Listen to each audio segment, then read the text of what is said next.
It all started back in 1985. A group of concerned parents, physicians, and psychologists who witnessed children with dyslexia struggling to read, write, and spell came together to create the Prentice School. The seed for developing the Prentice School was sown in a Slingerland teacher education class, jointly sponsored by the Slingerland Institute, the Orange County branch of the Orton Dyslexia Society, and the University of San Diego. The interest generated in that one class prompted Mrs. Virginia Davies to initiate a meeting of interested parties. I began to notice that there was this little group of children that simply could not learn to read or spell or do penmanship, and sometimes they couldn't express themselves orally. So I became very concerned about that. As more and more parents expressed their concern about their children not succeeding in the different public schools in Orange County, a lot of them became interested in the idea of having a private school for dyslexics. Under her leadership, a board of directors was formed, consisting of Winston Addis, Lucy Ann Carlton, Barbara Dove, Sharon Edinger, Jill Halley, Harriet Harris, Dr. Mark Lerner, and Dr. Robert Rigetz, with Dr. Nancy Royal as board president. Fortunately, there's been tremendous growth in the understanding of dyslexia, but we have a long ways to go. Today, people have a misunderstanding of what it is, and a lot of children that could use the help are missed because of that. Recognizing that happy, bright children were becoming needlessly frustrated and depressed with traditional teaching, the board envisioned a school with small classes staffed by teachers who understood language learning differences and were trained in the Slingerland approach. Richard and Sharon Edinger purchased a vacant 2-room facility in Costa Mesa, and construction began on 2 additional rooms. The team of Carol Murray, Myrna Soul, Nancy Royal, and Karen Hoffman set about providing screenings for potential students. Well, at first the greatest hurdle was to find the kids. It's very difficult to find kids if they, you don't know for sure have some kind of problem. Then they have to be tested, and parents have to be convinced that they need to be at Prentice, and that was a real problem for us. We couldn't figure out quite how to find them. So what we did was we ran an ad in the newspaper and said, if you feel that your child is having problems in school, call this number. And so we took people's names and numbers and called them and had a testing. We went to a school and tested all the children, and then afterwards we had 23 kids. And so we then contacted the parents and said if we were thinking about putting a school together, would they be interested? And they all showed up, because the first day of school we had no idea whether they were going to show up or not. I mean, it was that touch and go. And then it got to be more serious in the sense of they were coming to us after people had found out that that's what we were doing. And that's why we were flying by the seat of our pants, was because we didn't know what to do with all the kids that were, the parents and kids that were calling. Our greatest hurdle that we had to overcome in those early years at Prentice, we had to find money, and we had to find a school that would fit our students. We were in a little Montessori school with little trailers everywhere and people running around trying to find more room.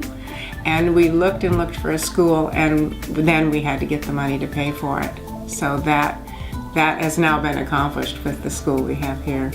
In September 1986, in a small 4-room building with 2 teachers and 25 students, the school, originally called Newport Community School, opened its doors. In October, the first open house was held with an impressive guest list, including Supervisor Tom Riley, who was overheard to comment, "This is a fine example of what private enterprise can do to solve community problems." Community philanthropic support was invaluable.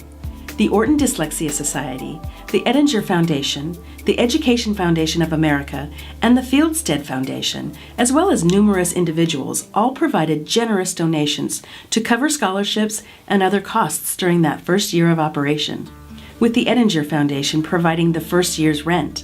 In spring 1987, the scholarship fund was further augmented by generous gifts from the Edinger and Palisades Foundations. The school's success was immediate.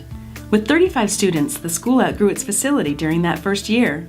Once again, the Eddingers came to the rescue when they purchased and renovated a vacant former private school on the Back Bay in Costa Mesa and leased it to the school. Upon moving to the new site, the school's name was officially changed to Prentice Day School. This site was also outgrown within the first year, and portable buildings were brought in to house the 7th and 8th grades.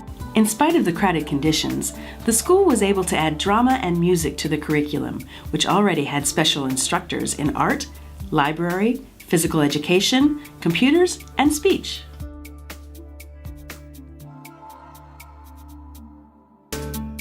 When I was a kid and I was having some issues in the classroom, my parents looked around to find out what the best thing was at the time.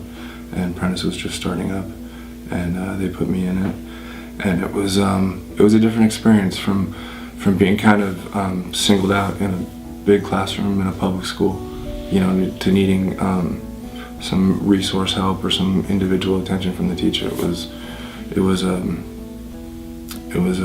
uncomfortable feeling at times when you're a child and you're not mature enough to realize that. And then after I got to go to Prentice, and I realized I was not alone with the struggles I was having, and it was more comforting and reassuring to find out that I wasn't as by myself trying to figure this out with just my parents. There was a whole village full of people that had kids that had these same problems, and they were wanting to do the best thing for them at the time. When you're a parent in that decision, you want the same thing as before. You want to find out the best place for them and the best teachers for them. So I did as my parents did. I came right back to Prentice because I knew that the teachers here are just truly gifted. So there was no question that I should bring my kids here to help them reach their ultimate potential. Well, my most memorable experience, I probably will get verklempt, but is seeing my grandkids thrive after being standing behind doors and hiding and not talking, and all of a sudden they're standing in front of the class, and having my grandson say, "I love my school." The board continued to develop. Eventually, Lucy Ann Carlton succeeded Sharon Edinger as president of the board of directors. In late 1991, the board recognized the need for a larger site to accommodate the increasing number of children who needed the special language instruction that Prentice provided. Our current location on Lassen Street in Santa Ana was made possible by a capital campaign led by Prentice parent and board member Russell Leatherby, in addition to generous donations from several board members. Another key component to the success of the Prentice School is the Prentice Parent Guild. Mothers, fathers, grandparents, and guardians of Prentice students work hard to help build a sense of community. Now in its 25th year, the Prentice School has grown to include an early primary program through high school, as well as several after-school enrichment clubs, and resource services such as tutoring, assessment, educational assistive technology, and speech and language services. This continued growth is reflective of our mission to nurture the full potential of bright, capable students who learn differently, to celebrate the individual strengths of each student, and to serve as a resource for students, their families, and the community at large. The ultimate goal of the Prentice School is to facilitate our students in developing a toolbox for lifelong learning, which enables each one to be a happy, contributing member of society. If you will it, it is not a dream. If you will it, it is not a dream. So this is what I learned over my life, that every single one of you sitting in this room has greatness in you. How we learn has nothing to do with how brilliant you are. And your job is to figure out what your gift is, dig it out, and give it to the world. Dig it out. And there is not one adult in this room, including me, and we just met, who cannot wait to see who you become. Do you believe me? Yeah.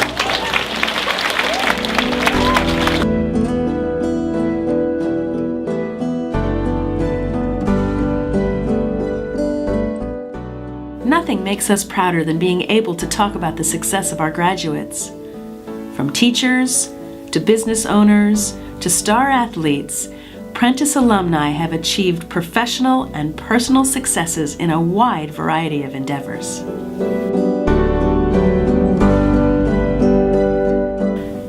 I think the most significant change we witnessed in Blair since being at Prentice is he is an amazingly confident young man now. He's 15 years old.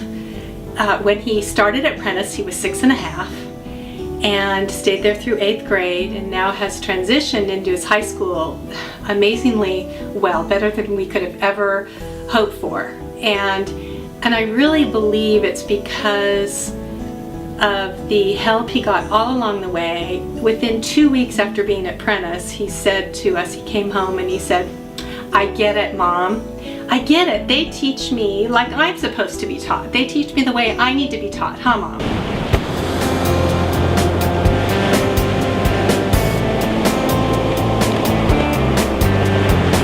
It's really been an amazing ride.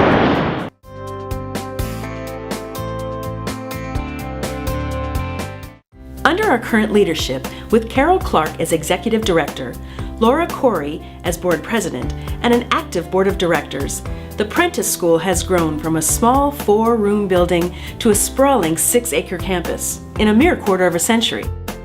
And we've only just begun. We feel we're the best kept secret in Orange County. After love, the greatest gift that you can give a child or ourselves is the gift of education.